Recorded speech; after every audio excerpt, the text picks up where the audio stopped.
Welcome back to Money Match, where we're matching up your money with your life goals. I'm absolutely honored to have somebody on my show today, John Ardill, who happens to be none other than my dad. Dad, welcome to the show. Nice to be here, Ian, and I'm honored that you would want me even on the show. Well, Dad, we're going to be talking about really kind of five segments today. And certainly, if you're listening to this podcast, you can jump into any one of those segments.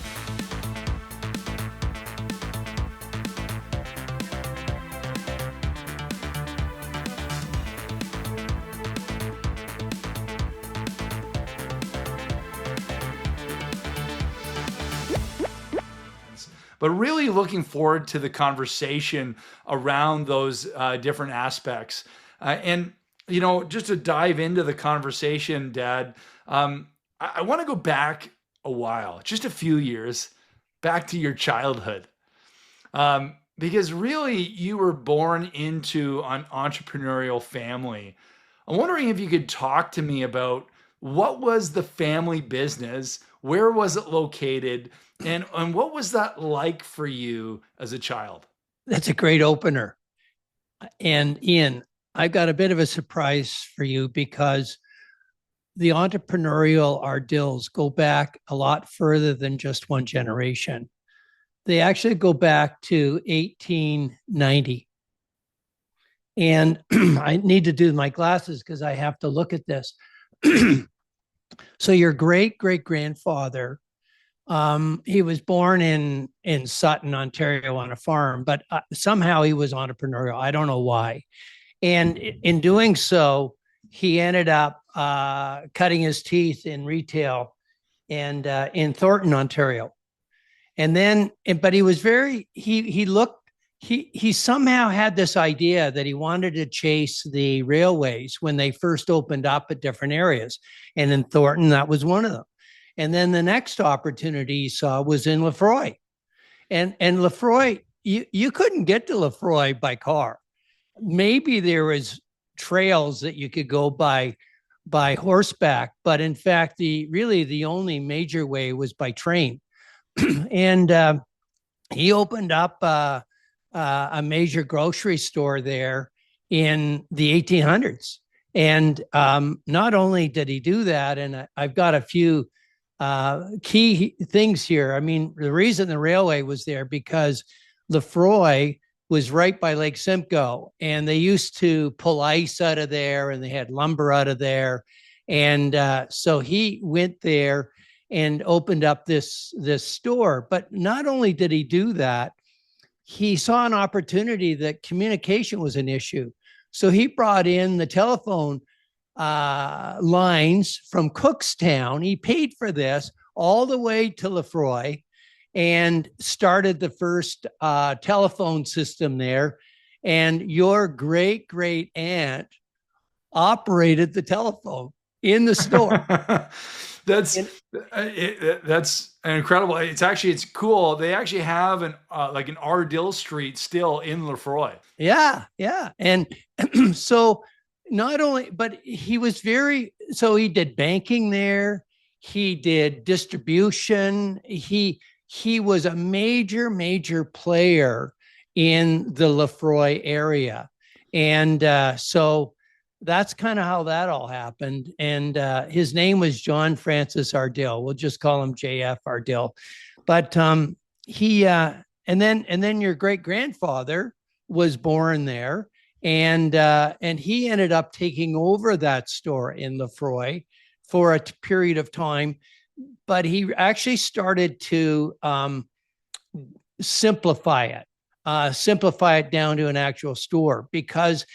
And I think this is a very astute thing that he ended up doing. The First World War was starting. And in doing so, he thought it might affect the economics up there. So he dulled down their liabilities. And in doing so, maintained their assets and their options for doing other things.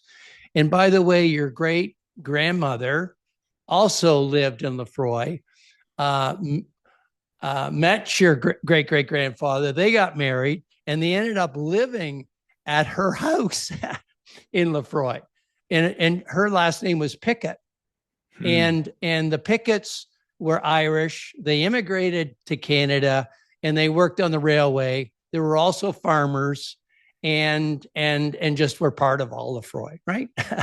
So that's your footprint in Lefroy. And then when they basically sold out of Lefroy, and by the way, that location where the store was is still operated as a grocery store today. I think it's an IGA. Anyways, your great great grandfather ended up moving down to Toronto. Not sure what he did there. I have some ideas, but I'm not sure. And correct me, sorry, I think it's my great grandfather. Your great great grandfather moved down to Toronto. Okay. And that's a bit of a blank spot. I have some ideas on what went on there, but it's not really that relevant. But your great grandfather then bought the building in Aurora called Ardill's. So Ardill's, and it was a department store. And in doing so, and just so for our listeners' sake, for those that are like from Aurora, Ontario, what, like, I know the answer, but just what major intersection was that building? What, like, where was that major department store? It was on the southeast corner of Wellington and Yonge Street. Wow. So like that's right downtown. Yeah. Isn't and it's still there, right? Yeah. One of the things that I find interesting is the town of Aurora had a historical event a number of years ago where they were celebrating, I think it was 100 years of Aurora. And they had pictures up of the historical downtown Aurora. And sure enough, in those pictures, they had Ardill's right smack dab in the downtown core of Aurora. Neat. Well, I don't mean to jump around, but I think you would find this fun. Going back to Lefroy just for a second, the person that operated the telephone, who was the operator for the telephone, was your great great aunt. She ran the running telephone for that area. Anyways, sorry, I digress. I'll come back again to Aurora. So, Grandpa, my grandpa, your great grandfather, I remember going for dinner at his house and on a Sunday, and he would have to excuse himself, go down to the store and shovel coal into the furnace to keep it heated, right? That was his thing. And the other thing was his office was in the middle of the store, and there was just a little fence around it. It wasn't a big deal. And he would be adding up columns of numbers manually. It was before they ever had anything to do it on calculation. And these little kids would come by and interrupt him because he would have chiclets to give to the little kids. And doing so, he would then go right back to his numbers and not miss a beat and just keep adding. I mean, that's what they did back then. It was crazy, right? So there was no chat GPT to no, there wasn't. And they had infants wear, boys wear, ladies wear. I don't think they had men's wear, but they had ladies wear. And that's kind of how it got all started. And then when he retired, and I've got the dates, but I don't think they're really all that relevant. I could look them up here. I have them. But my dad took over, and he was a bit of a developer kind of guy, and decided to expand the store, put a basement in, put in dry goods, sewing machines, all that stuff. And he also bought the building beside him and had apartments up above. And I remember going up there when he'd be renovating, and it was the first time I saw bugs in the sink, and I said, Dad, what are those? And he said, well, those are cockroaches. And I'm going, oh, that's what a cockroach looks like. It's a great place. Anyways, and he would rent out all these places and do all that. And it was kind of, you don't really think of it when you're a kid. I mean, all I did was wash windows and whatever. But the entrepreneurialism with my dad was interesting because he was a bit restless with just the store. And going back to Lefroy for a minute, on the Pickett side, they had bought 5 acres on the water, and that was actually for grazing cows, and they needed the water. But the 5 acres became pretty valuable. And he'd have a boat out there anchored. And of course, in a storm, it would get loose and blown away. He got fed up with that. So there was a swamp down the way on the same bay. And so he decided he would build a few slips for the boat. And that turned into a fairly large enclosed marina. And he loved that place. He loved that place. And that's the Lefroy Marina today, correct? Yeah, yeah. And of course, it's much different today than it was back then. But if I have permission, I'd like to just digress back to your great grandmother just for a moment. Your great great grandmother. She used to try to make extra money by teaching piano. Well, that's before they had cars. So what she would do is ride her bike to a farm and teach their son or daughter piano. And then she would ride to the next farm and then to the next farm. Then she would stay overnight at that farm. And then again, go, so she had a route that she took. I mean, that's what they used to do back then. It's just crazy. So sorry, I keep going back to the Lefroy thing. I apologize, but I just thought it's kind of neat. The other thing I wanted to draw a comparison on is the fact that your great great grandfather, he had to be so in tune with his customers. He had to be so authentic with his customers in making sure that they were well looked after. And I drew a comparison on what he did economically back way then to today. And when I was sort of researching this, I thought of you because you've always been interested in finances. As a little kid, you were interested in finances. Throughout, when you were in your other career, you were interested in finances, and you would give me tips. You would give me all sorts of ideas. And it just seems to be in your genes, because being in the business with Ardill Group, you have to be extremely credible. You have to be very trustworthy and have the client's best interest at heart.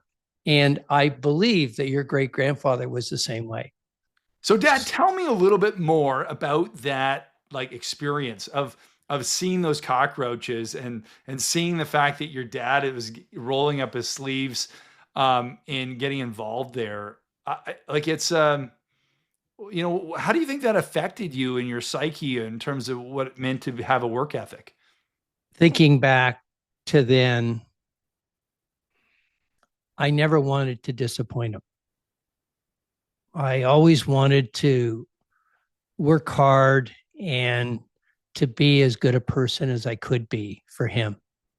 Even when he died in 1968 because of cancer, I learned something that took me into the life insurance world. His estate back then was not planned well. He had a little bit of life insurance, but not enough. His partner in the marina was more of a silent partner. And as soon as Dad died, he wanted out. He wanted to sell. And they sold for peanuts, the marina, which was, so we lost money there. The store then falls into my mom's hands. She doesn't want to be there. My brother comes in from the university to help her out. And yeah, they manage and try to keep the store going, but they eventually had to close it down. Partly because department store timing was starting to change, but there wasn't really the leadership there anymore. And it really affected the value of the estate. And there was a lot of anxiety. There was a lot of, I sat up at night with my mom, and she'd be crying about how she seemed to be unfairly treated here and how she had to be involved with stuff she didn't want to be involved with. She had to make hard decisions. And it's unfortunate that his estate had to go that way. And I actually did a deep dive on the files of the estate after when I got older, as part of and I wish I'd kept all that information, but when I got in the insurance area, I wanted to use that as an example of how not to do your estate. And that's what gave me the emotions, the how important it is to do the proper planning, to watch out for taxation that can creep up on you. So it's like a silent thing that comes out of the woodwork, and all of a sudden you owe all this tax, and no one likes it. And where's the money going to come from to pay the tax? In some cases, some cases they have the money, in some cases they don't have the money, and they got to sell assets. Dad, I want to pause you there and think, like, I think this is the first time you've ever talked to me about your reason why you got into the business. I had no idea. I think it's really powerful to hear that story of the reason why and what was driver for you to get involved into estate planning and kind of trying to mitigate taxation. I'm wondering, maybe I just want to kind of finish off the conversation there in terms of just noodling on that conversation related to your family. You've told me stories about Christmas Eve or Christmas Day, getting ready for Boxing Day. Um, you know, running retail is not for the faint of heart. That's what you always told me. But being in a retail family, you were always at the store. You were always working. Like, I think from your earliest childhood memories, you were at that store. I'm wondering, maybe perhaps, can you just articulate a little bit about how that drove some of your psyche, in terms of your work ethic and, elbow grease, so to speak, when it came to, how you behaved? Well, maybe naturally, just like you, I think we're customer focused, we're client focused. And thank goodness we are, because when you're at the store at a young person, I learned to say hello to people. I learned to look them in the eye and say, have a wonderful day or whatever. It was always about trying to address them and make them feel comfortable and appreciated by coming into the store. And by the way, I was great at making boxes. That was one of my jobs, having to make the cardboard boxes so that people could put their clothes in it and whatever. But anyways, and you're right, long hours, but somehow it all seemed okay. Like, there was energy, there was momentum, and sure, there were times when I had to go in there early on a Saturday morning, and maybe I'd been partying the night before, and I had to open the safe, and I had to probably dial that safe combination 2 or 3 times before I could get the safe open. and of course, get the cash out and get it to all the registers, and whatever. I mean, there was just accountability. I was accountable at a pretty young age. And sure, I think it made me independent. I think it made me obviously have a good work ethic. But you also learned about cash flow. You also learned about momentum, meaning, what I mean by momentum, cash momentum. There were times, I would hear my parents talking downstairs about where it was tight financially. It would be tight. And I literally wanted to go to my piggy bank and take it downstairs and say, would this help? So I also had maybe some scars from that, about not having enough money. And I didn't want that in my life. I didn't want that growing up. I didn't want to feel that the bank, that I wanted to be dependent on the bank, because I do know that banks give out umbrellas on sunny days and they take them away on rainy days. I love that statement. Uh, I'm going to reuse that one. Thanks, Dad. I think there's a lot of nuggets there in terms of things to chew on. Certainly, the things that I took away from that conversation is really understanding that, growing up in an entrepreneurial family doesn't mean that everything's all rosy. That it's not, easy. I think a lot of times people that don't grow up in families where somebody owns a business, they think, oh, wouldn't that be nice? But in reality, um, when you have a family member who owns a business, it's not for the faint of heart. In actual fact, that it means they work longer, harder than typically anyone else. And the other nugget that I took away from there is that risk and uh, kind of work ethic is really built into an entrepreneurial family from an early age. So thanks for sharing those nuggets. I have another couple of comments, and you're reminding me of them as part of this. And I'd forgotten this a long time ago. The dynamics really changed when my dad died, and my brother came into the business. And I mean, siblings don't necessarily have the same dynamics. Why would they, right? So, and I realized at that point a couple of things. Number one, when you're kind of the big name in town, you're treated differently. You are treated differently. And may call it privileged, call it not, but I'm not sure if it's all good from the person that's receiving it. Secondly, I got to the point where I felt like I was in a bubble, that I wasn't in reality, that I was in this bubble in this family business. And there was something that I realized, but it took me 10 years after I left to get over. And that is that the world does not come to your door. Opportunities don't come to your door. They might, but it's rare.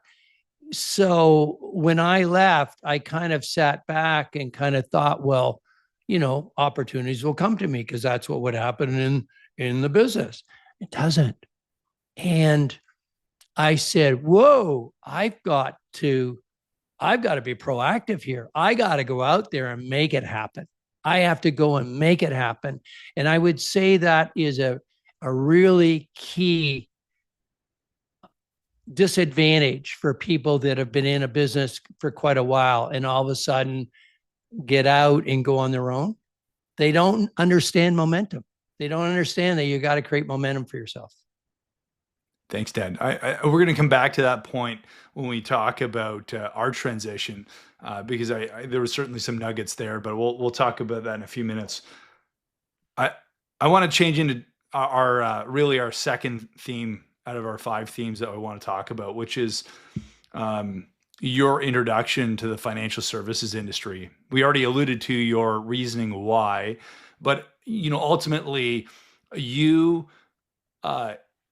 did a couple of different things after you left the family business. And, that journey took you in a variety of places, from starting your own business, working for other people. But eventually you jumped into the financial services industry.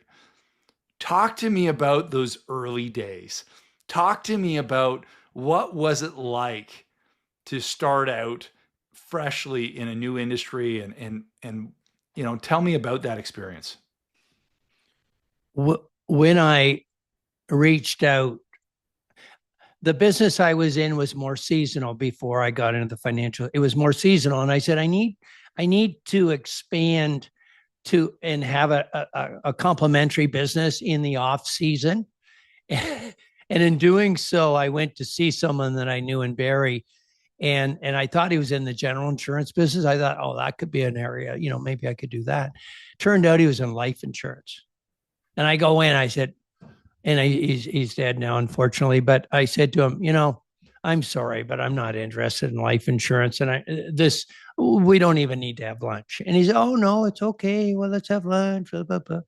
So the next thing I know, I go down to Imperial Life at that time, and and do the questionnaire they have out, the aptitude test. And of course, no one fails. Everybody, they'll take anybody that's breathing, I think. So anyway, so I did that, and then I'm going, oh, okay, all right, well, all right, I'm sort of interested, but I wanted to look around. And it was actually my brother who said, you got to go check out London Life. You got to go check this office out, because I'm dealing with this guy, and they're the top office in Canada for London Life in Toronto. And because the other offices I'd go to, I didn't respect anybody. And that's kind of your line too. Like, you have to respect people in order to want to work with them or whatever. And it was very similar. And I didn't respect any of these people. And I don't want to, they didn't motivate me. I go to this London Life office. It was called Toronto West. It was at University in Adelaide. And I'm going, wow, I like everybody here. I like everybody here. And then the person, and you have to remember, when I was looking, I had a beard that, I don't know whether you can see this, but it was down to here. Like, I was very woodsy. Okay. I was a granola cruncher. I was a tree hugger. I was doing outdoor ed and whatever. And I was certifying teachers to do different things. I'm going from that to this. So anyways, this is a top. You're a washed up hippie. Yeah. And so I thought, is he really going to want to hire me? He never suggested I cut my beard off. He did hire me. And so I'm living in Lefroy, and I got to take the train. It wasn't a GO train. It was just a normal train down to Toronto to Union Station. And I'd walk up to their office. Okay. No car. And so I just had to work certain hours. And I would get there, I don't know, about 8 o'clock in the morning. I'd get there and I'd leave at 5 to take the train back. So very different for the life insurance industry. Normally it's ma and pa meet around the table. It didn't do any of that. It was all in my office pretty well. And it was the best thing I ever did, by the way. Best training. It was amazing. And it was so disciplined, because on the train rides, I do all my studying. And I couldn't have been any better. And I said to your mother at that time, if this works out after 2 years, then we'll move down to Thornhill or Toronto or wherever. And by the way, when I was talking to him about doing this, I said, if I worked as hard at the insurance business compared to what I was doing on my own in a business, I said, I'd make a lot more money. So that's what motivated me, was that I felt. And by the way, the other thing was, we just had your brother. We had Colin as a baby. And I'm going, I can't keep doing this outdoor woodsy thing all my life. I want to bring him up and give him the opportunities that I had as a person. So that was motivating as well, to be able to make more money, to increase our lifestyle, to be able to provide things that we wouldn't have been able to otherwise. And does that help? Yeah, totally.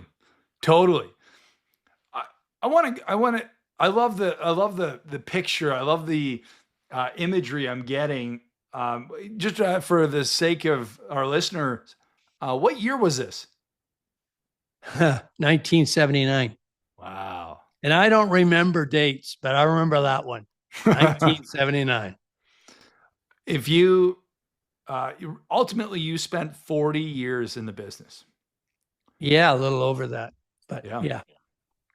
And in those 40 years, there are some universal truths that come to money.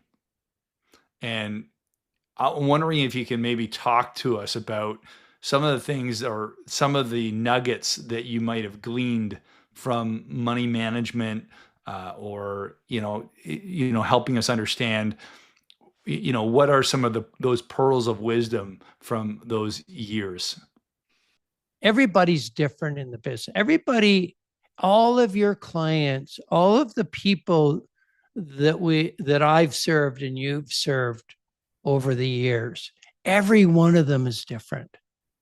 Every one of them has fears, has likes, have, maybe they like you, maybe they don't. There's trust issues. So there's a lot of dynamics that go on. And I think the fundamental first step is in being as open and to a new client. You want to know whether they really want to deal with you, and you want to know whether you want to deal with them.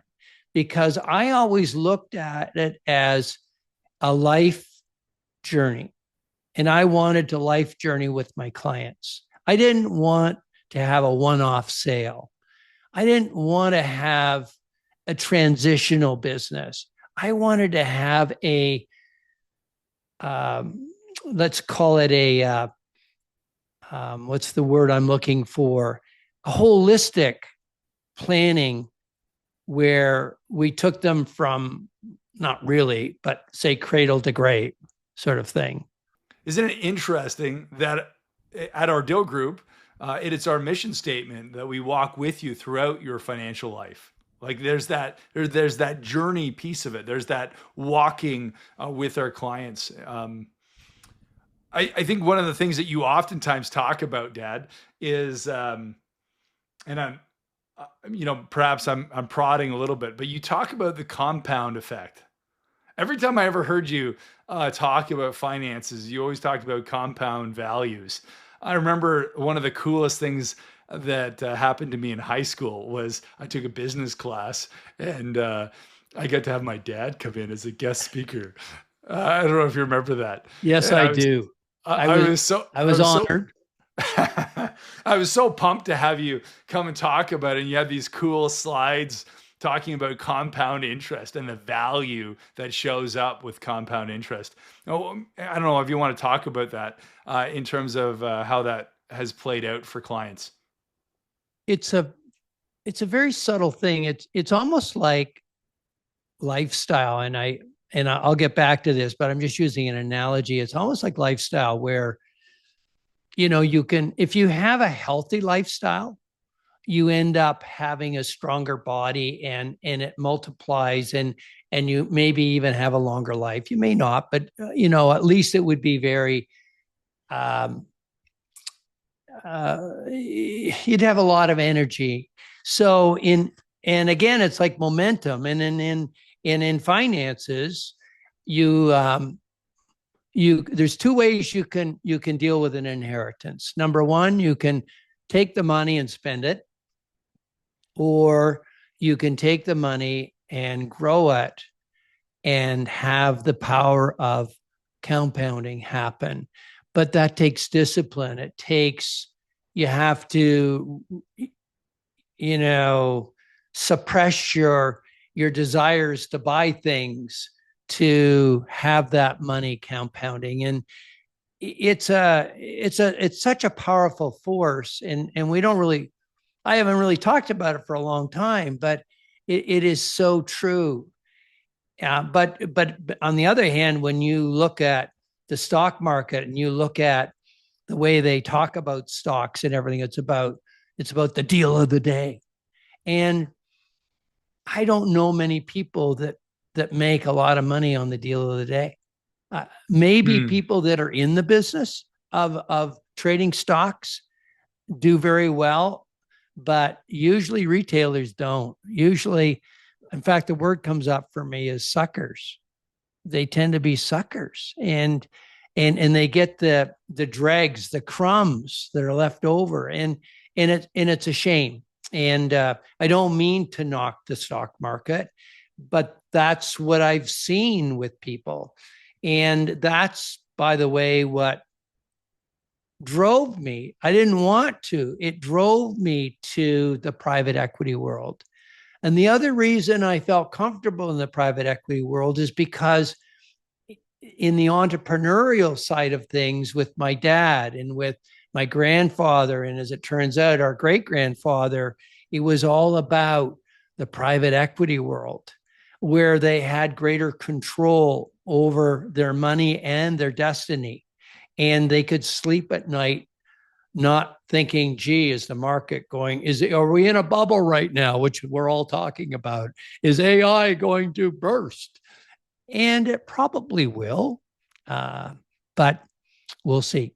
I don't know if that helps. Maybe I just totally. rambled. I think, Dad, I think the take home for me, and that I certainly have seen from my perspective in my years as an advisor, is I think clients that are consistent and have a methodology in terms of how they're saving, how they're creating wealth, and that they're consistently redirecting funds into a passive strategy typically have always done better than those that are trying to chase the flashy object. Fair. Absolutely fair. And so it doesn't matter whether it's public or private. I always Yep. say to clients, it's not good versus evil. It's about having a methodology, like a method to the madness of strategy of hey, how are we building wealth? And I think one of the things that I find fascinating is the most effective wealth creating clients that I have are typically had a business, but they didn't just invest in their business. They consistently co-invested back into their business and passively grew passive assets outside of their business, even if they were getting a better ROR in their business.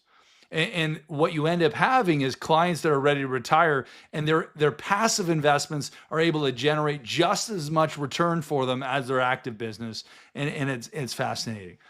Anyways, I think you could certainly attest to that as well. You know, that soundbite that you just created is the reason why you're taking the business to a much higher level.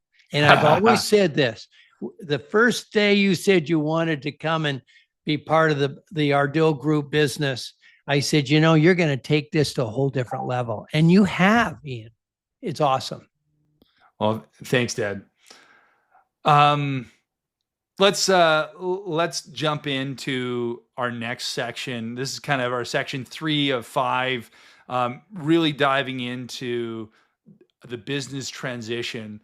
Working with business owners, wouldn't say that we work with business owners exclusively. However, at Ardill Group, we typically have worked with family entrepreneurs or family businesses naturally, simply because that's been our roots.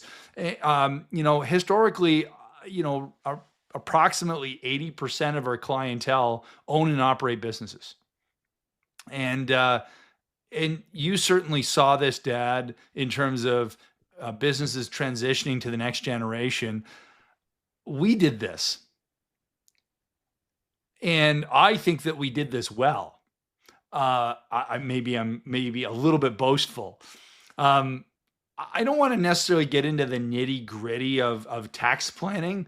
I more want to get into the high level of some of the feelings, some of the conversations, dealing with other family members, and really helping kind of navigate some things, because I think you had seen a number of families blow up over this, and I certainly have seen some families do this poorly. And I would love to come talk about success stories. And so, wondering if we can talk about what are some of the principles that you applied to transitioning the business to myself, and what were some of those nuggets that you could take away from it? Well, you're talking succession planning. And of course, that's really important. And it's great to have all the theory in place. But if you don't have the person or the people that are going to take over for you that is absolutely right for the business, it doesn't matter how well you've planned, it's not going to work. Or if it's going to work, it's going to be really bumpy. And I just got lucky in you. I mean, I did was looking at other people before you threw your hat in the ring, and it just, I can't imagine what it would have been like. It would have been terrible because, first of all, especially in our business that you've taken over, it's so personal. And when you're going to give the business to someone, you want them to represent the same qualities as what you're passing on. And so it's a challenge. So, anyways, that being said, I mean, you were absolutely perfect.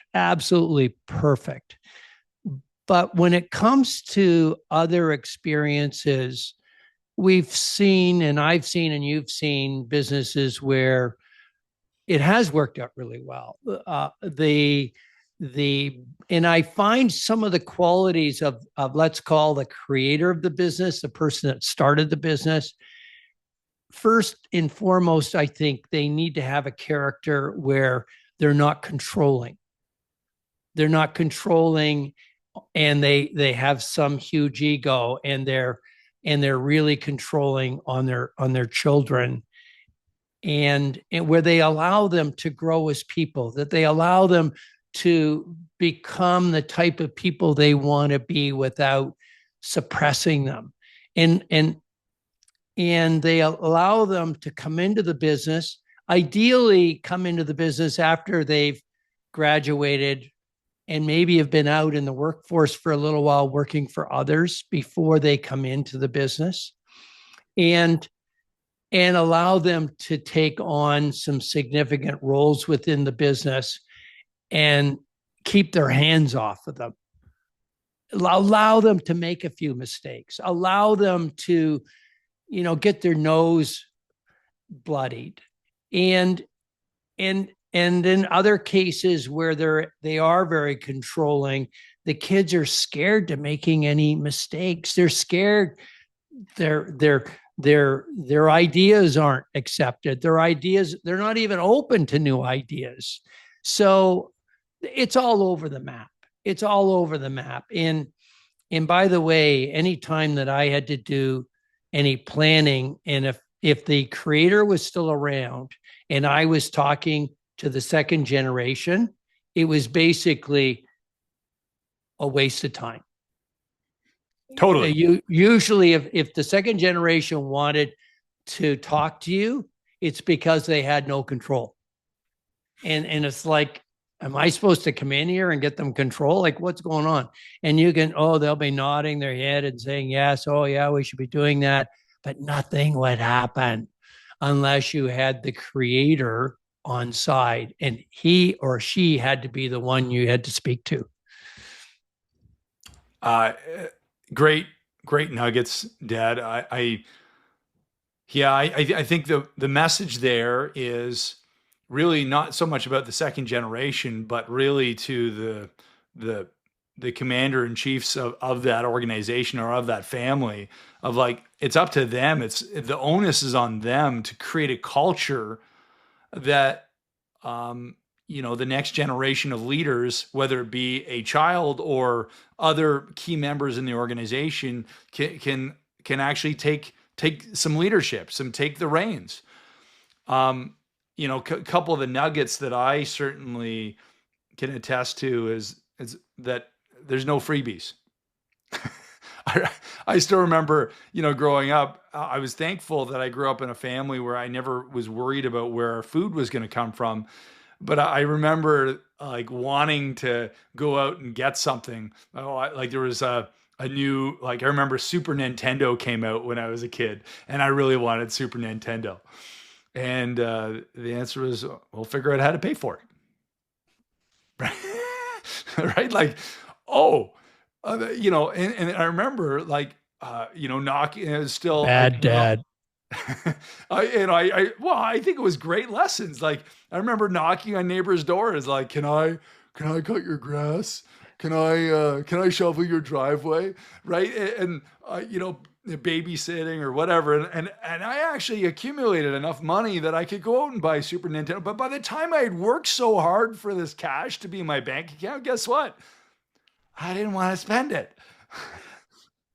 Right. And so there was lots of, and I always remember you saying like, if because we had lots of friends that, and in our social circles growing up that, some families had wealth, and, there was an adage of like, well, if they want to be in the family business, they really need to get out there not working in the family business. They need to cut their teeth.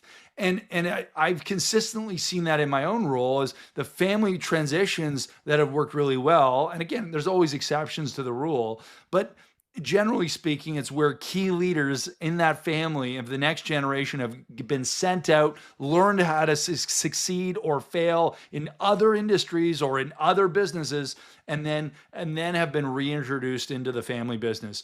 And that was certainly been my experience, even though I was chasing a totally different career path. Redirecting and coming in, I was able to use those skill sets and that education and all of those bumps and bruises and success stories and bring them into the business. One of the things that I think always stands out to me, Dad, is one of the first things I did with you is you had been using essentially what's known as a CRM system for 20 years. I am, and I remember the first thing I said to you is I want to get like I got on boarded with you, and within a month I was like, we got to change this. we got to move in a different direction. And you were crazy. You said, okay, let's do it. And you literally threw out what you'd been utilizing for 20 plus years. And I want to thank you for that. All right. Like you allowed me almost from day one to blow up parts of your business. And you know what? Was it the right decision? I don't know. Probably not. I don't know. But the point of the matter is that right from the get-go, you were giving me room to succeed or fail. I still remember when you were teaching me how to talk to clients, you told me, do they have a pulse? Do you remember that? If they have a pulse, you want to talk to them. Because ultimately, the best place you can start in any business is just start. And then you figure out the rest as you go. Momentum. Yeah, momentum. But you're good at momentum, which is awesome. The biggest success and the biggest failure that I've seen in the world of business and entrepreneurialism in general is those that start and figure out how to continue the momentum are ones that succeed. They're the ones that get out and start selling, doing things, and then they figure out how to build a website. Then they figure out how to do a business registration. Then they figure out how to open up bank accounts or the right structure. And they're so busy, they got to figure out how to hire people. Right. Versus, oh, they have this beautiful, pristine website. They have this beautiful business plan. They have this beautiful, and they have yet to even make a freaking penny. Yeah. And there's two things I wanted to say, and hopefully this won't embarrass you. One is your master's in theology has been very, very good for you in the business. I'll never forget times when you were ghosting me, and then I would ghost you or shadow you, and you were shadowing me. But you would ask a question, and I'm going, whoa, that's a really good question. Why wouldn't I think of that? Right. So your background theology, you don't have to be embarrassed about that at all. It's been awesome for you. That's number one. Number two, I just wanted to, I wanted to let you sink or swim on an interview we had with, it was with I think we can just say it was a car company. And I said, do you want to go over, before we go in, what you want to say, I mean, a couple of days before, do you want to just kind of give me what your strategy is? And he said, no, I got it. I'm in good shape. I'm good. So we go in and we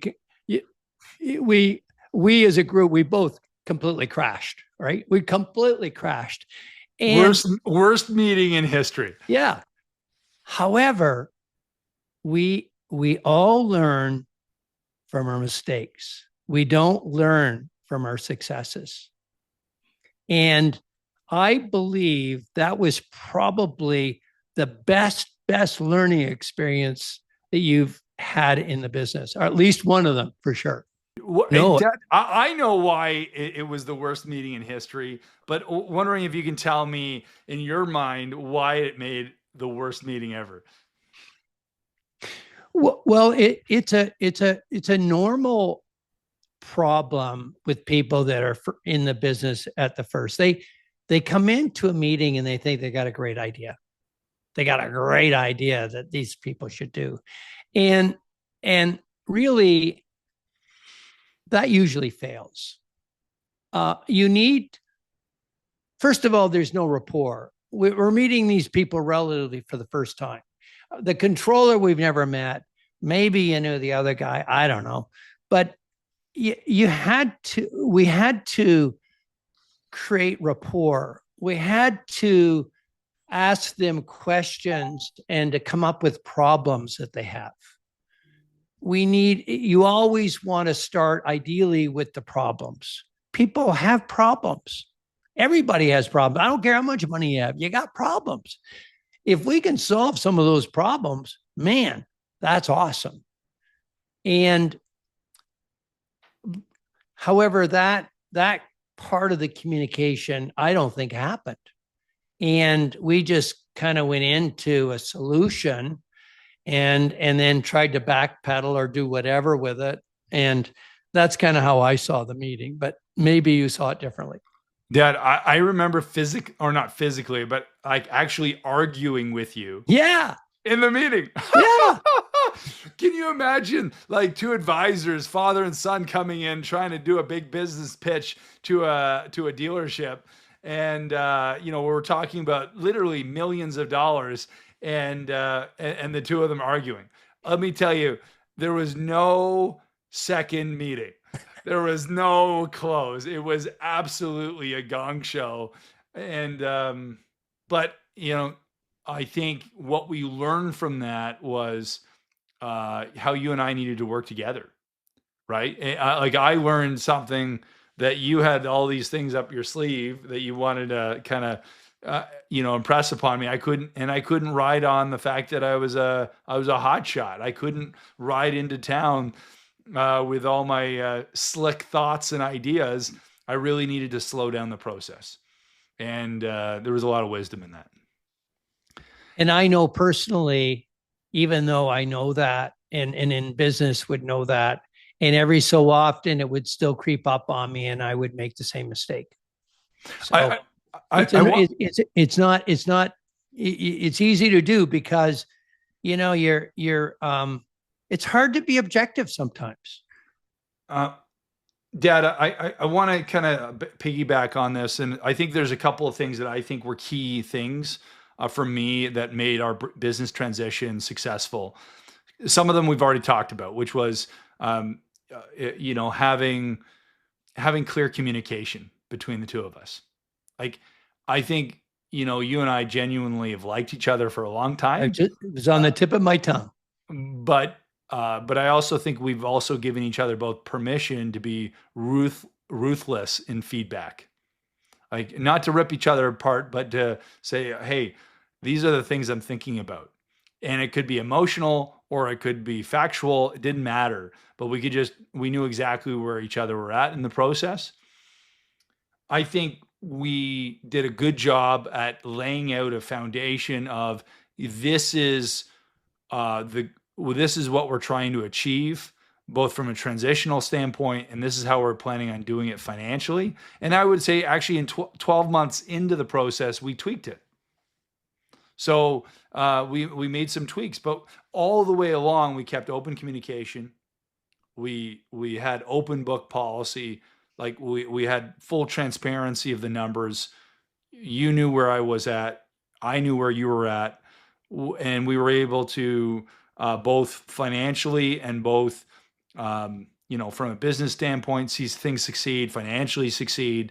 It wasn't like I didn't feel like I was all of a sudden being kicked to the curb for a number of years until I pushed a whole bunch of cash flow over to you. I didn't feel like I was being undervalued. And I hope that, that feeling of mutual respect was also in your seat of the table as well. I mean, I think we have a very unique relationship. I think, we have mutual respect. We like each other. We like each other as human beings, not just son and father. Like we like each other, right? And it's neat to hang out together. And if I had a complaint, we don't hang out enough together. But that's just the way life is. But I don't think we could have planned it much better, Ian. I think if I was to put in a nugget, a takeaway to somebody listening in on this conversation, I'd say communicate, communicate, communicate. Respect, respect, respect. Yeah. Even to other stakeholders in the family. Like I'm thinking of Colin, my brother, your other son. Like it was clear you were giving me opportunity, but you weren't giving me anything. I bought this business. Right. And so it's not like from the estate standpoint. I mean, thankfully you're not dead yet, Dad. I'm not wishing any ill on you, but it's not like, from a planning standpoint, it's not like I'm cut out of your will because you gave me the business. No, you didn't give me anything. Yeah. You gave me opportunity as your son. And I think that's key. Like that, oftentimes, you can see, families do weird things where like, oh, well, we cut this child out of the will because we gave them the business. Well, you didn't give them the business. And if you did, I don't know if that was the right plan. Right. So there was, I would say, clear communication between my brother and I, clear communication between you, Colin, you and me. And so, all the family stakeholders knew what was going on. The other thing that I think was really clear is, we've always done almost like an annual stakeholder conversation. All the way along, we actually took 7 years to do the transition. 7 years we were doing essentially a buyout, and you knew exactly where we were financially all the way along. And if you wanted more information, you knew you could get it. But certainly, you knew where the business was almost as another partner, right? You knew exactly where it was, good or bad, and you knew exactly where your stakes sit, and I knew exactly where my stakes were, and so when you have clarity, it adds so much value to the conversation. Yes, and I have to give you a lot of credit for that because you laid it out. You're the one that kept the records on it, and I trust you, and it's been great. It has been really great. So, yeah. Well, thanks for the trust, Dad. I don't take if it. We can't trust each other, how would clients trust us? Thanks, Dad. Let's switch gears. I want to switch gears to a fourth one. It's a tender spot. In 2000, May 19th, 2000, something very significant happened that wasn't a good thing. That happened to you, Dad, and happened to me. Your incredible wife and my amazing mother passed away suddenly.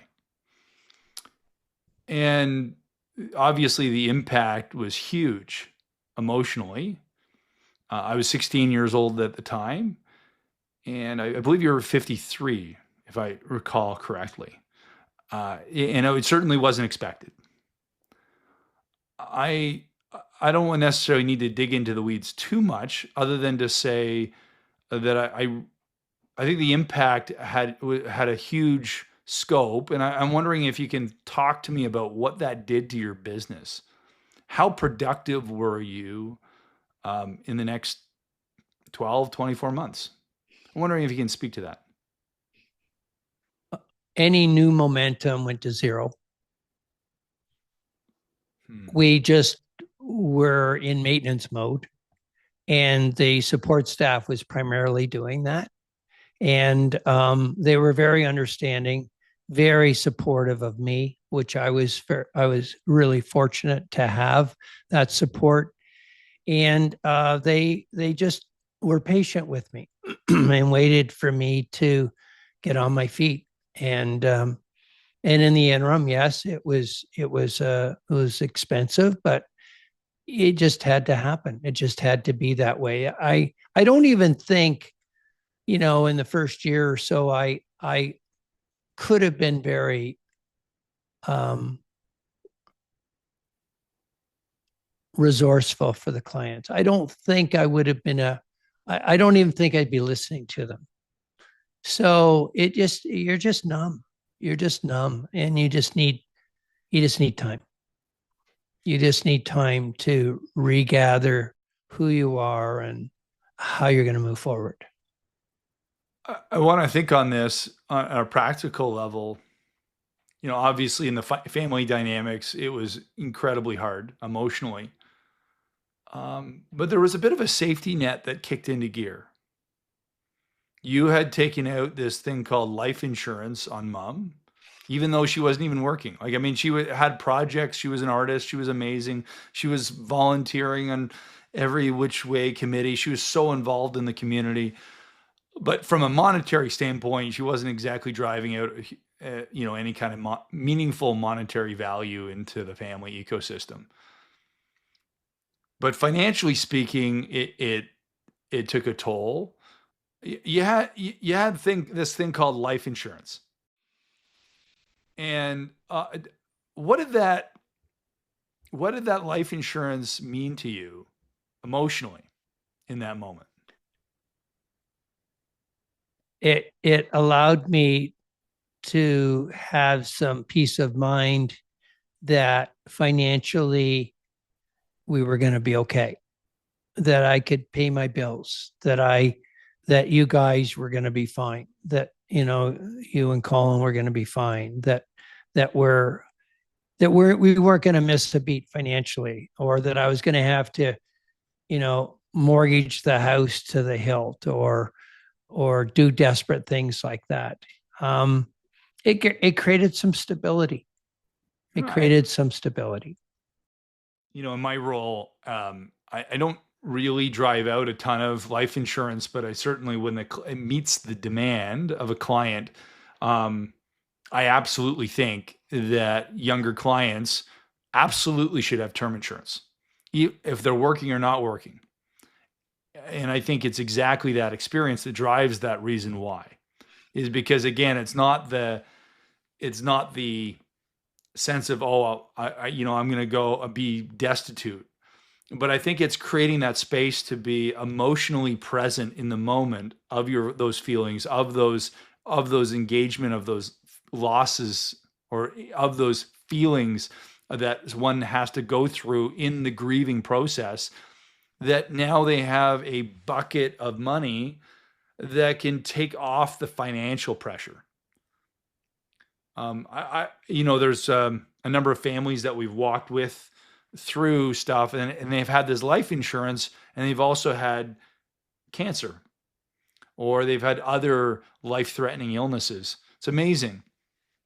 Even from a living experience, a life insurance policy is life-giving to a family. because now all of a sudden they're not stressed about all of the time they need to take off work to care for that loved one. Now it's their focus can be on the loved one, and all of a sudden now backfill that financial gap, and still their focus is around what they should be, around caring for the rest of the family and caring for the one in need.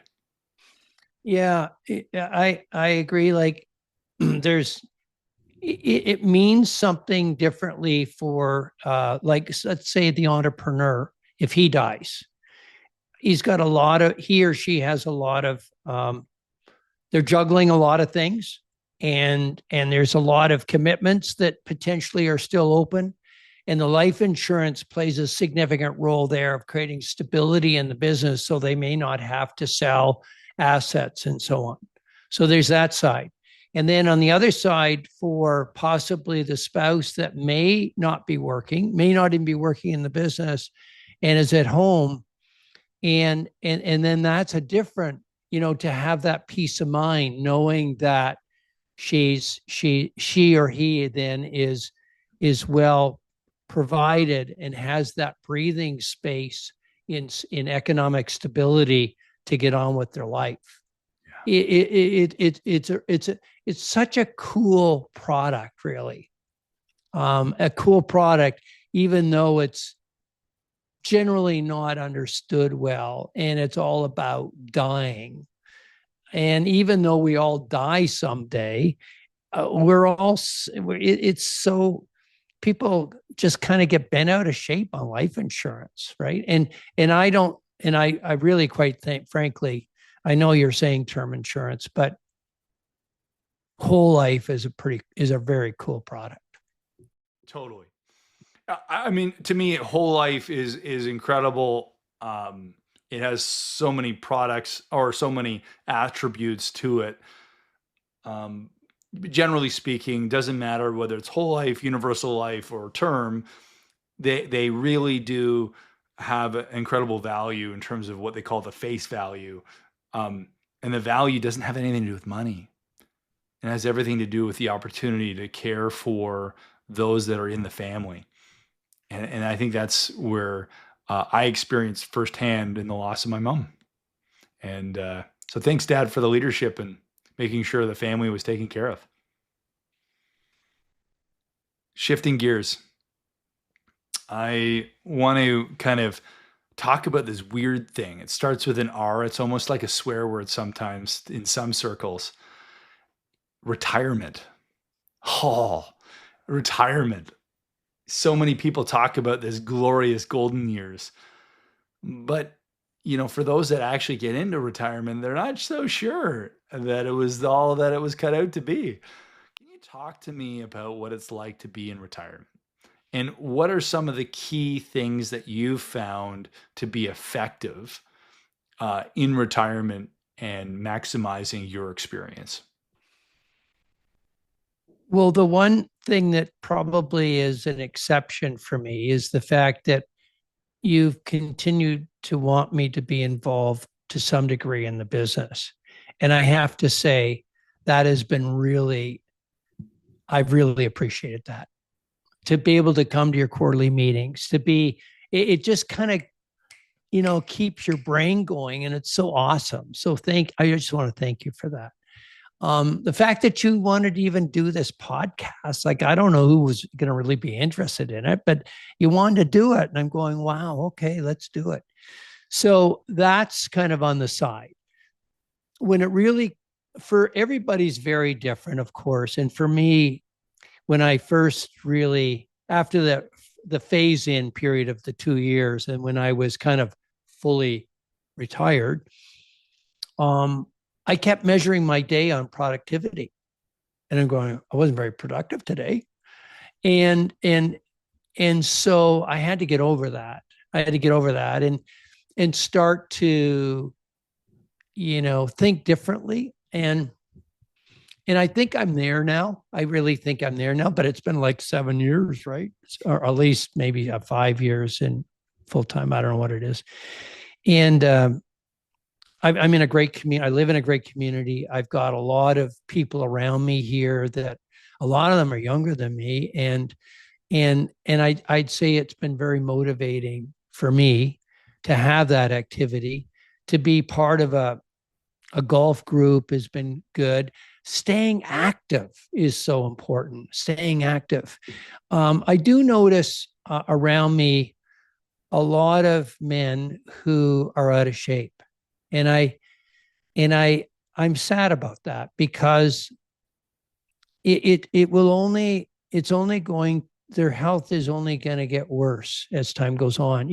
I think you have to stay healthy, and I think that I naturally want to stay healthy, and I do exercise, and I like to do things in the morning that help me mentally. And